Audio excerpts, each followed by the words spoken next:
শাহিনশাহ সিরকোটের আওলাদ বাংলার জমিনে হক যখন প্রতিষ্ঠা করেছে তখন অসংখ্য বাতিল কেউ কেউ করবে।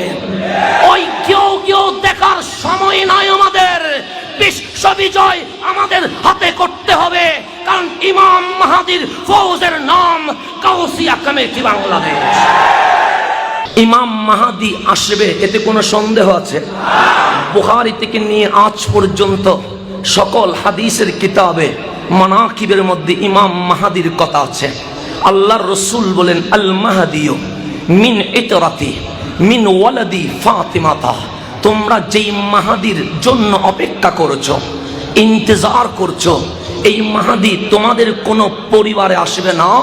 এই মাহাদি আলে রাসূল ফাতেমার বংশে হুসাইনের আওলাদ হয়ে এই দুনিয়ার জমিনে চলে আসবে। তাহলে মাহাদি পর্যন্ত আওলাদ রাসূল আছে না নাই? আছে। এখন ইমাম মাহাদি যখন আসবে, আমি ইমাম মাহাদির পরিচয় দিতে লাগলাম না, এক কথাই উনি আলে রাসূল, আওলাদ রাসূল।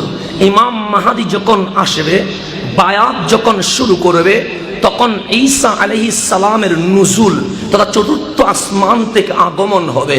তখন ওয়াক্তুস সালাহ, নামাজের সময় হয়ে যাবে।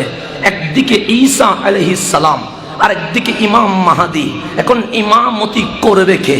ইমাম মাহাদি বলবে, আই ঈসা আলাইহিস সালাম, আপনি একজন নবী, আপনি একজন রাসূল, আপনার উপর আসমানি কিতাব ইনজিল নাজিল হয়েছে, আপনি বাবা ছাড়া দুনিয়ার জমিনে এসেছেন, আপনি রুহুল্লাহ, ইমামতি আপনি করেন।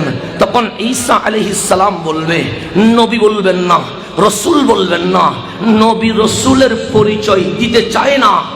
আজ আমি ধন্য যে আমি আকা মুহাম্মাদুর রাসূলুল্লাহ সাল্লাল্লাহু আলাইহি ওয়াসাল্লামের উম্মত হয়ে জমিনে এসেছি। তখন ইমাম মাহাদি বলবে, নবী তো ছিলেন, আজকে উম্মত, নামাজটা আপনি পড়ান। তখন ঈসা রুহুল্লাহ বলবে, আমি ইমামতি করব না। যে কেন? কারণ আমি নবীর উম্মত, আপনি মাহাদি আলে রাসূল, আপনার শরীর মোবারকে রহমাতুল লিল আলামিনের খুনে পাক রয়ে গেছে। বুখারী বলছে, কাইফা আনতুম, তোমাদের কেমন হবে যখন ঈসা আলাইহিস সালাম তোমাদের মাঝে থাকবে। ওয়া ইমামুকুম মিনকুম, ইমাম ঈসা নয়, ইমাম আলে রাসূল, ইমাম মাহাদি ঈসা আলাইহিস সালাম ইমাম মাহাদির পিছনে নামাজ পড়ে বড় ধন্য হয়েছে। কাল কিয়ামতের ময়দানে বলবে, মাওলা তোমার হাবিবকে জাহিরি ভাবে পাই নাই, ইমামতির পিছনে ইক্তাদা করতে পারি নাই, রাসূল পাই নাই, কিন্তু আওলাদ রাসূলের পিছনে আমি ঈসা নামাজ পড়ে বড় ধন্য হয়েছি। যেই দিন ঈসা আলাইহিস সালাম আল্লাহর সামনে বলবে, মাওলা আমরা আওলাদ রাসূলের পিছনে নামাজ পড়ে ধন্য হয়েছি, সেই দিন বলতে পারবো, মাওলা ঈসা আলাইহিস সালাম ইমাম মাহাদির পিছনে নামাজ পড়ে যদি ধন্য হয়, আমরা ইমাম মাহাদির বাবা দাদা হুজুর কিবলায়ে আলমের পিছনে নামাজ পড়ে এসেছে। আমার বাবা ভাববে আমার জন্য। কেন? কারণ আমি যদি মারা যায়, ছেলে যেন কারো হাতে হাত পাততে না হয়, কিছু একটা করে দিলে ভালো হয়। সকল বাবা ভাবে তার সন্তানের জন্য কিছু রেখে যেতে। তো গাউসে জামান সৈয়দি সনদি মুর্শিদি আল্লামা তৈয়ব শাহ বাবাজি রহমতুল্লাহি আলাইহি ভাবতে লাগলেন, আমাদের ঘরে আওলাদ মাহাদি আসবে, মাহাদির জন্য কি বানাবো? ঘর বানাবো? যে না। বাড়ি বানাবো?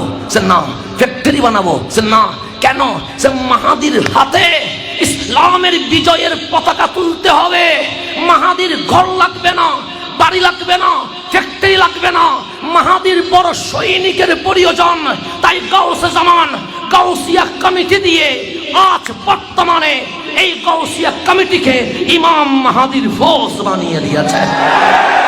তাই কোন সংগঠন হাজার বছর প্রচেষ্টা করেও সূর্যের মুখ দেখতে পারে না। আমার গাউসিয়া কমিটি 3 বছরে পুরো বিশ্ব কভার করে দিয়েছে। কেন? কারণ এটা মাহাদির সংগঠন, এটা আলে রাসূলের হাতে, এটা কামলিওয়ালার দরবারে কবুল হয়ে গেছে।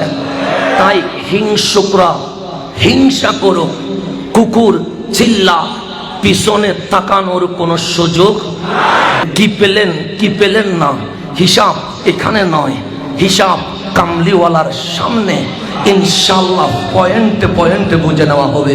আসসালামু আলাইকুম ওয়া রাহমাতুল্লাহি ওয়া বারাকাতুহু।